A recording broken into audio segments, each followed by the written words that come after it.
Now time for presentations to the board. At this time, call on Dr. Brown to introduce Education Resource Group. Thank you, Shancock. We do have Paul Haberlin and Tim Tower with us from Education Resource Group. Refer to them as ERG Analytics, a group that they look at a lot of data, look at information they'll share with us as far as how much dollars the school district spend and how our students perform, and they've shared some information with us and been gracious enough to come share that with the board tonight. So Paul and Tim, welcome you, and it's all yours. Okay, well, thank you, Daryl. It's an honor to be here tonight because I get a chance to tell us a good story, and it's a good story about Birdville ISD, and it's really a story that you might not know unless you were fortunate enough to look at the data the right way. So I want to kind of walk through that and share the information that we have looked at and shared with Dr. Brown with you. What we're basically looking at and what our company does is benchmark, that is performance of school districts in Texas and campuses in Texas and how they perform relative to other school districts in Texas and relative to other campuses. And we try to answer these four relatively basic questions. And they're questions that apply to school districts, they apply to businesses. Everybody wants to know how well they're doing. No matter how well you're doing, you got to get better, and you're in complex organizations, so you got to decide where are our strengths and where are our weaknesses and where do we need to go to work, where do we apply our resources, what are our problems, and then is there anybody else out there that we can use as a model so we don't have to experiment or invent. And if we can find those, it's a quicker path towards being successful. And then, is this all working? And then we start the cycle over and over again. And you might think, well, we already know all this. We're awash in data in Texas. We always have been, and I guess we're supposed to know all this information. And what I'm going to show you via the presentation tonight is not so easy using the data that's available from teams. And so what we have created is what we call a performance framework, because when you're really looking at performance, you have to look at what we call the input side and the output side. The input side is the resources that you use. You get basically money from the taxpayer, you get money from the state, you use that to build facilities and to hire people, and then you turn those resources into outcomes. So you really have to look at both sides of performance, and so we do that through what we call a performance framework, and then we take school districts in Texas, and Birdville is one of the 200 largest, so we group districts by size. So there are 200 districts in the group that we compare Birdville to, and we put them in one of four categories. Category one, and this is where everybody wants to be, this is what we call the green box, has high academic outcomes and low cost, which means they're very efficient and productive. Category two is they're getting good academic outcomes, but they're spending a lot of money. Category three is really they're not getting very good academics, but they're not spending much money. And then finally, category four is, well, they're not getting very good academic outcomes, and they're spending a lot of money. And in fact, there are a lot of school districts that fall into not only these four boxes, but each of the 16 boxes that you see up there. And so this is how we're going to look at data, and we're going to show you how Birdville maps to this platform or this framework. And one of the problems, if you look at the Texas accountability system, it used to have basically 4 levels. Now it has 2 levels. You kind of either you passed or you need improvement. That all the school districts would either fall into a little box like that or a little box like that, depending on if you consider just academics or if you considered both academics and financial outcomes. And the problem with that is it kind of looks like everybody's doing the same job. And in reality, we know that's not true. And certainly for managing performance, it's not really useful to say that, well, there's 1,000 school districts in Texas and 98% of them have met standard. Well, does that mean they're all the same? Which one's good, which one's not? So that's the problem with using an accountability system to look at performance. And that's why we've developed this method to give you more granular data. So how does Birdville then fit in the matrix? And this is where Birdville was in 2011. And this is what we call the 3-1 box. And if you recall my discussion, when you're below that center line, you're getting a little lower academic outcomes than we would expect, but way over to the right, which means they weren't spending much money. And then by 2013, you can see what was happened is that they've made a huge change from where they were to actually what we call the 1-1 box, which is really where, for all our customers and people that know about ERG, that's where they want to be. They want to be in the 1-1 box, which is the first quartile in terms of academic outcomes and the first quartile in terms of how much resources required to generate those outcomes.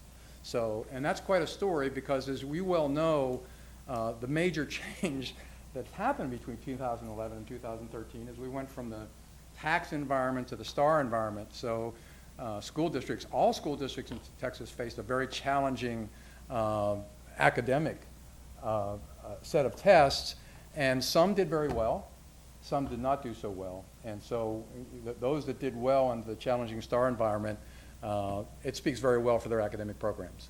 So that's basically overall looking at how Birdville performs. They're in the 1-1 box, which is kind of where people want to be. We do make adjustments when we look at academics to the student demographics. We know that there's vast differences in student demographics among school districts in Texas. We know that the demographics of the student populations affects outcomes.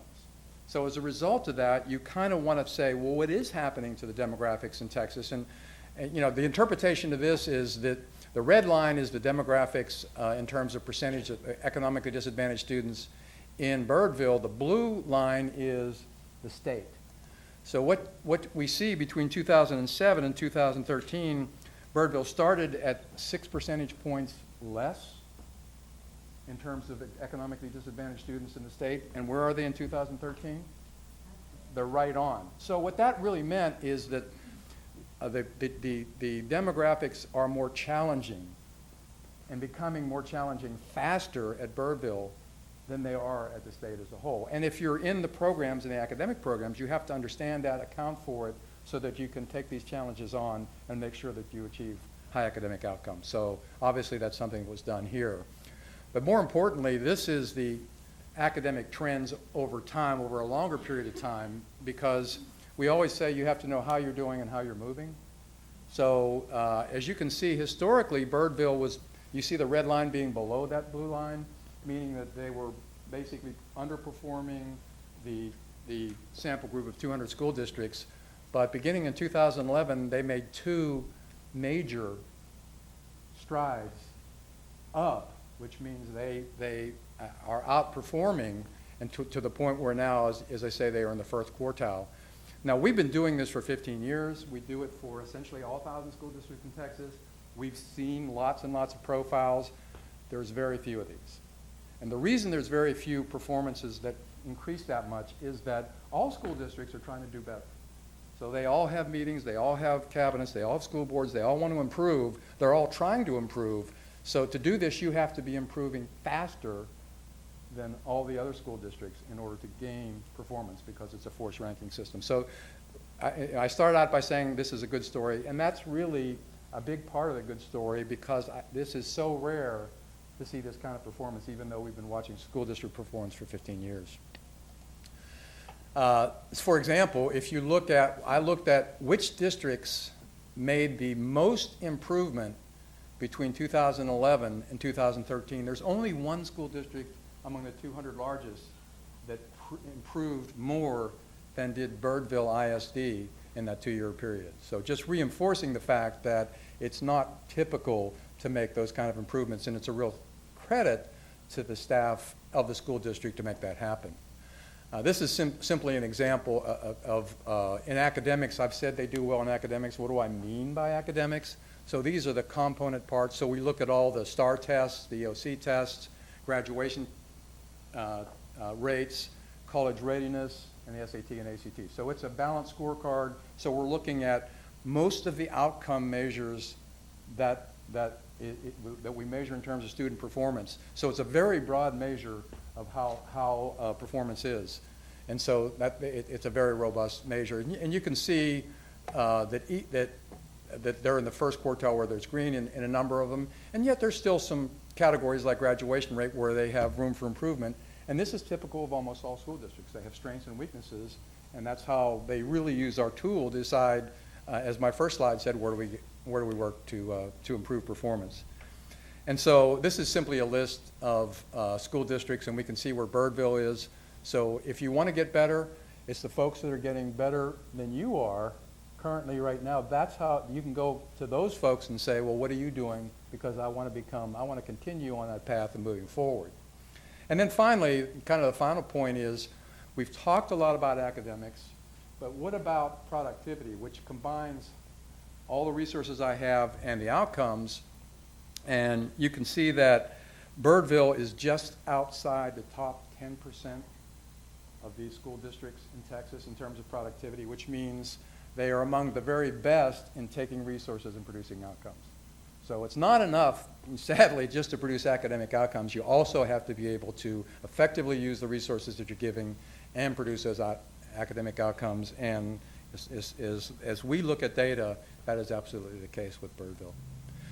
And then finally, and we just came from Hershey-Lewis Bedford, who happens to be our #1 academic district, and they've been very good for a long time. And the question we asked them, well, if you're #1 in Texas, how does Texas rate among the other 49 states in the District of Columbia? And we usually do this as a test, but in a limited time, I'll simply say that we actually use the same methodologies for states that we use for districts. There are different outcome measures, obviously, since they have to be the same in all the states. But at this point, effective the 2013 data, Texas is the 4th ranked state in academic outcomes after you've adjusted for the demographics of the state relative to everybody else's, and it's the #1 state in the whole country in terms of productivity. So our message to Hershey-Lewis Bedford was, if you're the #1 state in Texas, and Texas is the #4 state in the country, you're doing a pretty good job, and I think that message applies to Birdville as well. Thank you so much. Appreciate that. Dr. Brown, thank you and your team. And I noticed part of your team's out there on the second row in green. Thank you for being here, Ms. Brown. But do tell your team thank you for this, and we appreciate your bringing us good news. Okay. Thanks. Other comments? I was looking at your numbers when you're saying you said it was a forced ranking. So the quartile in the quartile that's in the quartile is the upper right box. Correct. And so each quartile is going to be relatively even in the number of people that are in each one, or number of schools that are in each one, right? Yeah, they're spread out because we rank by percentile. Okay.